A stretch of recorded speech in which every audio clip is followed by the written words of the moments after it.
Santai KDN terbaik. Kami dari PDRM, Santai KDN terbaik. Santai KDN terbaik. Santai KDN terbaik. Santai KDN terbaik.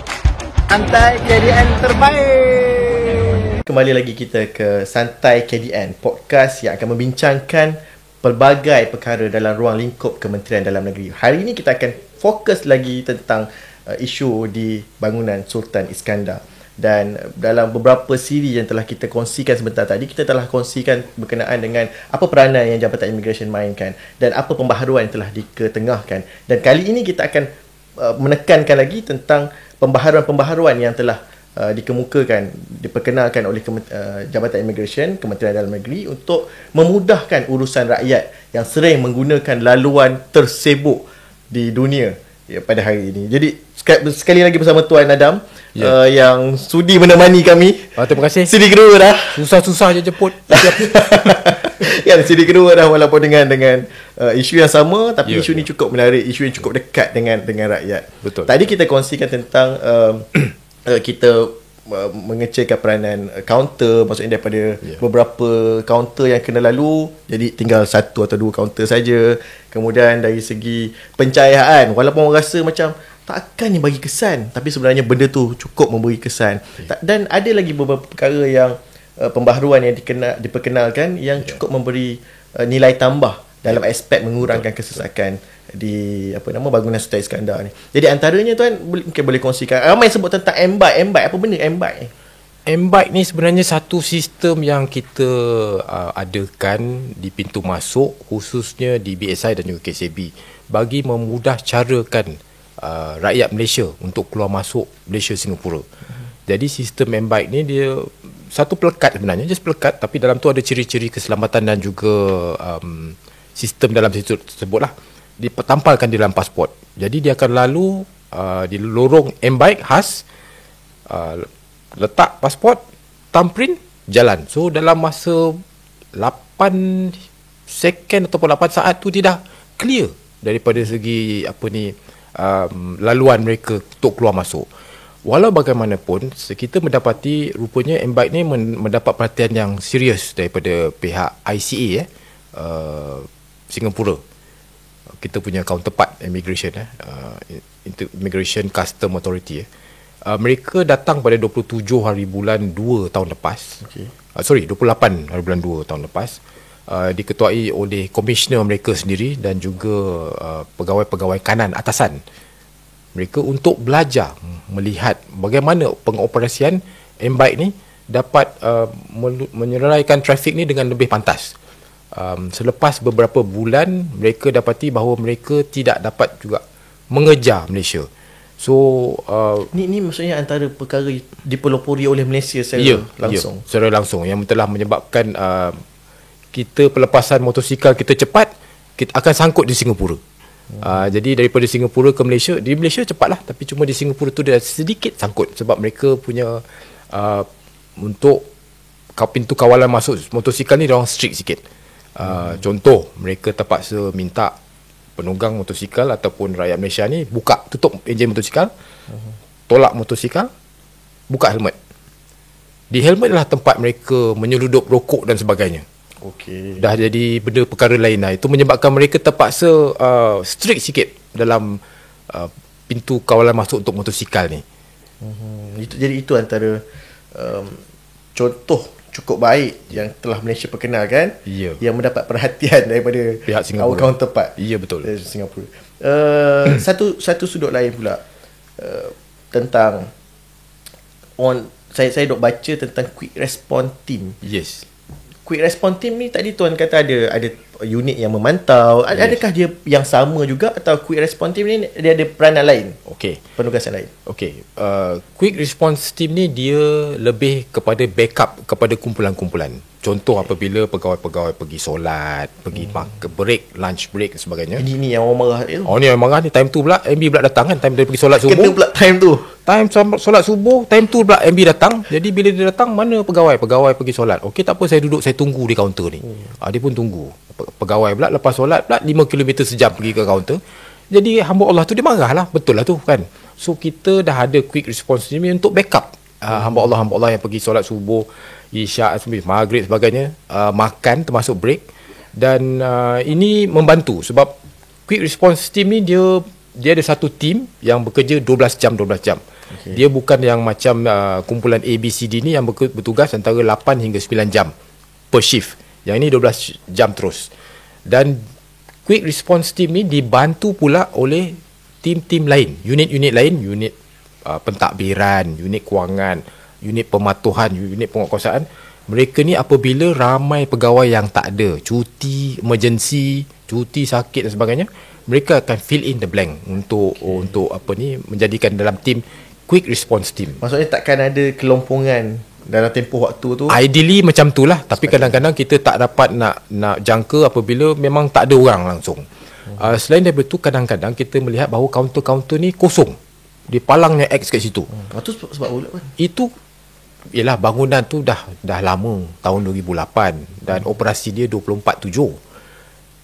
Dah tua sangat dah. Minta maaf je lah, dah tua dah. Dia dah jadi macam tak boleh nak menampung kesesakan yang hari-hari berlaku kat sini, menyebabkan kaunter-kaunter masalah aircon, macam-macam, masalah sistem. Tapi sekarang sedang berlaku peningkatan untuk upgrade kemudahan-kemudahan kat situ. Pelan-pelan upgrading tu telah dilaksanakan dan sedang dilaksanakan. Tapi hari-hari saya akan terima laporan pagi pukul 8 kaunter ni bocor, banjir, jatuh di atas PC ke atas sistem. Dah kena ahli sistem kena tutup kaunter. Nak tunggu pula tim yang datang repair 24 jam ni. Sama juga dengan tim palang tak boleh turun, tak boleh naik. So terpaksa ditutup kaunter tersebut. Kadang-kadang kaunter jadi banjir sebab aircon. Contoh, kaunter terpaksa tutup.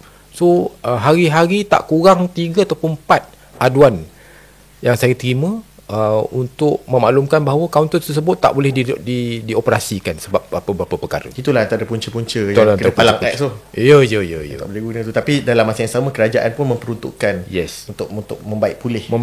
Tapi membaik pulih, masalahnya time orang ambil gambar dengan video, time tu lah dia ambil gambarnya. Time kaunter palang X tu yang tak ada orang. Itulah dia. Jadi bagi pendengar, sebenarnya ini antara kekangan-kekangan. Sabar. Pendengar kena sabar. Ini antara kekangan-kekangan yang dihadapi. Yalah, dalam masa yang sama nak menyuraikan kesesakan dekat Tambak Johor, tetapi mereka juga berdepan dengan keadaan ni lah. Dengan bangunan yang sudah beroperasi sekian lama, perlukan peningkatan kemudahan dan sebagainya. Jadi dia orang kata kat kawasan BSI ni tak boleh bercuti. Cuti macam mana kan? Tapi waktu bila pula nak upgrade kemudahan tu? So benda-benda itu antara cabaran-cabaran yang orang kata minta sabar sikit kan. Kesukaran hari ni, kemudahan masa depan. Ya. Macam tu lah. Sorry for the inconvenience cause. Orang putih cakap macam tu lah. Ya Tuan, tadi Tuan cerita tentang contohlah yang macam bike tadi kan. Yes. Kita dah kurangkan daripada 20 saat pergi ke 8 saat lebih kurang. Itu untuk kereta. Untuk kereta. Jadi benda tu untuk yang motor pun cukup memberi kesan yang besar. Untuk m-bike. Jadi sampai ke sana, masalah dekat sana sebab Singapura dia punya aturan dia sendiri. Proses mereka sendiri. Betul. Dan tentunya permasalahan kesesakan ini tidak boleh diselesaikan hanya dengan peranan Malaysia saja. Betul. Jadi dalam konteks ini apa orang kata satu penyelesaian yang lebih komprehensif melalui kerjasama antara Jabatan Immigration Johor secara khususnya dengan pihak di seberang tambak. Okey, saya lihat poin tuan tadi ada dua. Satu penyelesaian, satu lagi kerjasama. Okey. Kerjasama ni memang alhamdulillah dengan pihak ICA Singapura. Kalau daripada saya ni Komander Woodland lah. Komander dengan saya sering berkomunikasi. Level kedua, level ketiga pun sering berkomunikasi antara satu sama lain. Kita ada sesi blackout tak lama dulu. Sehingga 9 jam lebih kurang, 10 jam, 9 jam. Mereka pun membantu kita dari segi traffic tu dia reducekan sikit. Jangan kasih ramai-ramai masuk serentak.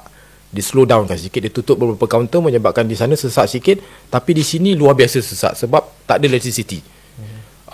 Begitu juga bila masa-masa tertentu, bila kesesakan tu luar biasa, kita akan sentiasa berkomunikasi ke mereka. Hello, tolong reduce the traffic. Nanti dia akan tolong reducekan traffic ke sana. Reduce traffic, lepaskan masuk ke causeway. Begitu juga kalau mereka kata sistem dia ada problem sikit, kita control kat sini sikit. So sama-sama membantu satu sama lain. Tapi dalam masa sama, dalam pada kita menjadi jiran sebelah-sebelah, jiran ni pun kita faham kadang-kadang ada masalah lain juga. Mereka pun ada kekangan mereka sendiri. Mereka pun ada kekangan mereka sendiri. Mereka pun sentiasa nak compete dengan kita. Bila kita dah, orang kata tu, improve banyak semenjak intervention daripada kerajaan persekutuan dan juga state government, maknanya dia telah memberikan kesan yang sangat positif. Clearance menjadi lebih cepat, jauh lebih cepat. In fact, semalam Yang Amat Berhormat Menteri Besar Johor pun telah acknowledge kepada Yang Amat Berhormat Perdana Menteri di Kompleks A semalam, mengatakan bahawa banyak improvement berbanding pada peringkat awal masa beliau menjadi Menteri Besar dan juga masa-masa dulu. Alhamdulillah lah. Tapi ini pun kena ada juga political will juga untuk membantu kita. Okey, dari segi di Singapura tadi bercakap tentang jiran tetangga tadi tu. Bila kita improve banyak, mereka secara automatik nak improve lebih banyak. So apa mereka buat sekarang adalah dalam merangka untuk mengimprove ataupun memberikan kesan yang positif kepada pihak ICA, mereka sekarang sedang membuat expansion, pembesaran, di mana expansion mereka sebelah, kalau kita menghadap Woodland, sebelah kiri ada 8 ataupun 9 blok HDB flat, dan keseluruhan kawasan tersebut akan dirobohkan, buat clearance untuk mereka buat expansion Woodlands. Itu dah bermula dalam proses.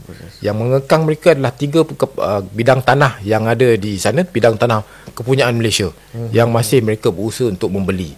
Yang itu pun satu isu juga yang boleh dibincangkan di masa lain.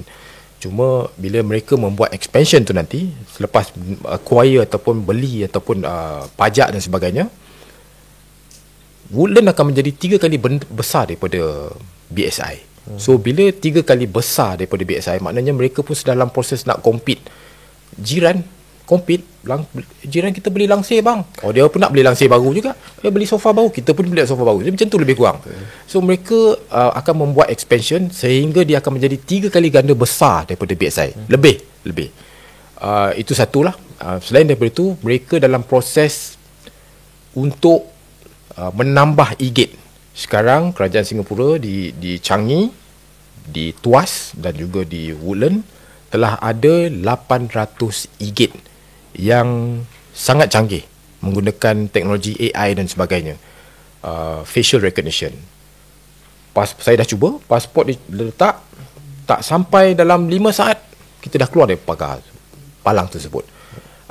Mereka sanggup invest ataupun melabur 800 e-gate, dan tiap-tiap e-gate termasuk back end dan sebagainya 1 juta. Dan Malaysia juga akan menuju. Kita berdoa kepada Hadrat Ilahi, kalau boleh kita juga nak upgrade sistem kita. Masalah sistem kita sentiasa pun dah lama. Sistem NICE yang dicadangkan beberapa tahun yang lepas telah ditangguhkan. Itu satu sistem NICE tu sebenarnya. Kita ada banyak sistem. Isu kita adalah kita ada banyak sistem. Dan tiap-tiap sistem ni tidak bercakap di antara satu sama lain. Itu antara cabaran. Itu antara cabarannya. Kalau kita ada satu sistem yang menyeluruh seperti di Singapura, so kita tak rasa dia akan jadi satu masalah dalam trafik kita ni. Cuma jalan je lah. Tapi dalam beberapa perkembangan perubahan yang berlaku tu menunjukkan perubahan yang positif. Yang positif. Ke arah untuk menyelesaikan permasalahan. Ya. Okay, baik Tuan. Tadi Tuan sentuh, kita dah cerita tentang kesesakan, kita dah cerita peranan kerjasama dua negara dalam konteks ini. Antara yang diberi penumpuan khusus oleh Yang Berhormat Menteri Dalam Negeri dalam ucapan beliau suatu perhimpunan amanat tahun baru, menyentuh dalam tak kala kita membincangkan tentang hal-hal itu, yang perlu diberi penekanan, diberi fokus bagi tahun 2024 adalah berkenaan dengan kebajikan anggota. Tadi Tuan sendiri sebut nak raya pun tak boleh, nak bercuti pun tak boleh. Sebab kesesakan ni bukannya kira waktu raya je, cuti sekolah tu pun. Cuti sekolah. Orang nak cuti sekolah, rakyat Malaysia nak bercuti. Tetapi mak bapak tu yang anggota Jabatan Malaysia kena bekerja. Jadi itu antara cabaran-cabaran pengorbanan mereka dalam hal ini. Dari aspek kebajikan, apa yang kita beri penumpuan untuk kita memastikan, ialah walaupun hati tu paksa rela orang kata berkorban untuk benda tu, tetapi nak in return apa yang kita jaga kebajikan mereka. Nombor 1 kebajikan yang saya melihat adalah mereka yang telah lama bertugas di pintu masuk. Bila saya masuk, saya lihat ada yang dah 12 tahun bekerja dekat pintu masuk. dalam hati saya, keimigrasionan ini dia meliputi pelbagai aspek. Tuan pun ada maklum tadi pasal visa, pekerja asing, ada juga pasport, penguatkuasaan dan sebagainya. Tapi kalau mereka duduk di kaunter saja 8 jam di kaunter ataupun 9 jam di kaunter, tidak termasuk rehat dulu, dia tidak memberi kesan yang positif kepada pegawai tersebut. Satu. Nombor dua, semangat akan, moral akan down, demotivated. Malah saya ada perasan 1-2 pegawai yang dah start bercakap di bawah kaunter seorang-seorang. Sampai macam tu. Sampai macam tu. Dia dah terlampau lama sangat. Dia jadi server down. Itulah yang dihadap hari je. Itu je. Lepas tu kena marah. Lepas tu baru-baru selepas MB sering datang melawat ke BSI tu, rakyat Singapura tu, saya menggunakan perkataan menganjing lah, minta maaf saya menganjing staff. Dia kata, oh you all sekarang buat kerja dulu makan gaji buta. Dia cakap macam tu. So apa perasaan pegawai kita bila kena macam tu? Itulah pegawai yang cuti ni tak dapat, cuti tak dapat kan, family, ialah masa dia pakai shift. Betul. Bekerja pakai shift, dia tidak dapat sama dengan masa kalau anak-anak cuti sekolah dan sebagainya. Jadi lepas tu kena hadap macam tu pula. Lepas kena hadap macam tu pula, ada yang baling-baling pasport dan sebagainya. Saya cakap dengan pegawai, sabar, jangan kita melatah apabila perkara-perkara tersebut berlaku kan. Jangan melatah. Kita menyediakan penginapan dengan makanan secara percuma di dalam. Kita ada depo kat dalam, lokap dalam situ. Boleh angkut sekali je, kita bagi dia. Nak bercuti di Malaysia, bolehlah cuti Malaysia, kita sediakan. The point is, jangan melatah, jangan melawan, jangan kurang hajar. Sentiasa berikan senyuman walaupun kena sumpah 7 keturunan dan sebagainya. Terpaksa hadap. Okey, dari segi kebajikan, tambah lagi kebajikan. Kebajikan, kita ada kelab.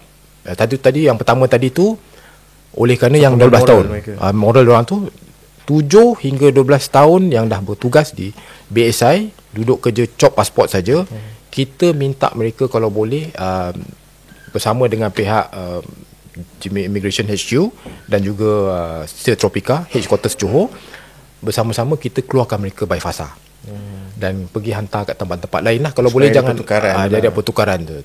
Itu salah satu langkah immediate lah. Nombor 2, pusingan kerja yang mencukupi.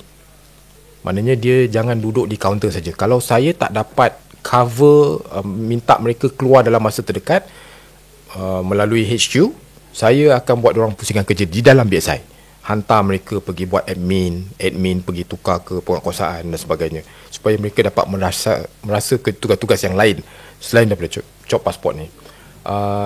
Saya juga ingin menambah lagi satu, di mana KSU ada sering buat lawatan ke BSI, dan beliau sendiri, Datuk KSU sendiri melihat bahawa di kaunter, bila pegawai duduk di kaunter jangan lebih daripada 6 jam. Kalau shift 8 hingga 9 jam, mereka harus duduk di kaunter maksimum 6 jam saja. By fasa lah, by after break dan sebagainya. Dan di ruang-ruang waktu itulah yang quick response team ni berperan. Yes. Okay. Quick response team akan masuk ganti mereka untuk satu tempoh yang terdekat, 2 jam sebagainya. Dan lepas tu bila habis mereka rehat dan sebagainya, dia akan ambil alih semula. Selain daripada itu, kebajikan daripada kelab sukan dan kebajikan, sering digalakkan mereka untuk pergi bersukan, beriadah bila dia ada break. Dia ada break tu, lepas shift mereka tu, dia akan break katakan 2 hari. So 2 hari tu bolehlah, 1 hari tu pergi menembak ke, pergi memancing ke, ada aktiviti yang juga akan panjat gunung dan sebagainya, aktiviti melalui kelab. Dan itu pun saya ucapkan terima kasih kepada Yang Amat Berhormat Menteri Besar. Sumbangan 50,000 diturunkan kepada kita di BSI untuk menjalankan apa-apa aktiviti-aktiviti yang yang boleh membantu menyemangatkan mereka ni. Baiklah, itu antara beberapa faktor kebajikan. Selain tu ialah dari segi kemudahan-kemudahan lain dari masa ke semasa, itu juga akan diberi penekanan oleh pengurusan tertinggi Jabatan Immigration dan juga di Kementerian Dalam Negeri. Dan dalam tak sedar tuan, kita dah berada di penghujung siaran.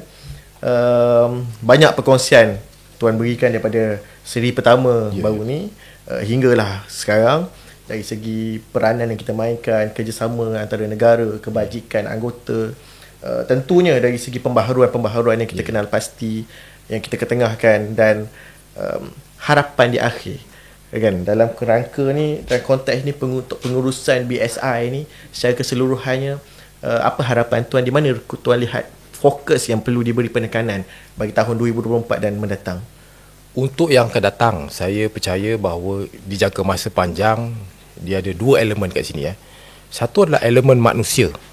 Kita kaya dengan sumber manusia berbanding dengan Singapura. Singapura menghadapi masalah human resources. Pegawai-pegawai ICA mereka ramai yang berhenti dan sebagainya. Kita ada ekstra manusia. Singapura counter dengan masalah kekurangan pegawai itu dengan IT, dengan technological advancement, dengan melabur satu jumlah yang besar. Satu counter e-gate tu 1 juta Singapore dollar. Maknanya memang canggih lah, memang sangat mahal. Kalau kita nak ke depan, dengan adanya sebagai contoh RTS, di mana manusia yang akan keluar masuk tiap-tiap 1 jam ni 10,000 manusia akan naik atas train tu dalam 1 jam untuk buat clearance. So kita perlukan komitmen ataupun political will lah, saya gunakan political will untuk memastikan supaya kita pergi ke arah technological advancement, sama ada e-gate yang lebih canggih ke dan sebagainya, membolehkan clearance tu lebih cepat. Dan jangan tertumpu kepada kesesakan di satu-satu tempat tu pada satu-satu masa. So itu harapan saya lah. Dan juga kebajikan pegawai tu harus ditengok secara keseluruhan. Kalau dah terlampau lama di pintu masuk, jangan dihantar pintu masuk di BSI pergi ke KSAB pula second link. Sama cerita je. Kan dia cakap hari tu dia cakap bawah kaunter, sekarang dia cakap atas kaunter pula. Lagi payah kita. So eloknya dihantar kepada tempat-tempat lain lah. Bagi peranan lain pula. Bagi peranan lain. Belajar dalam keimigrasionan tu. Baik. Ya. Baik, terima kasih tuan di atas perkongsian yang diberikan kepada penonton di luar sana. Bersama saya Tuan Adam Abu Hanifah, Tuan Adam Abu Hanifah, pengarah kanan Immigration, merangkap Ketua Immigration Bangunan Sultan Iskandar, yang akan bersama-sama kita pada sesi sebentar tadi. Dan InsyaAllah bagi yang sedang mendengar, supaya perbincangan ini tidak habis di sini saja, mungkin anda boleh kongsikan juga di pelbagai platform media sosial lain supaya perbincangan ini menyeluruh sampai ke segenap lapisan masyarakat. InsyaAllah kita berjumpa lagi dalam podcast Santai KDN. Anda dengar kami bincang, berjumpa pada siri yang berikutnya. Assalamualaikum warahmatullahi wabarakatuh.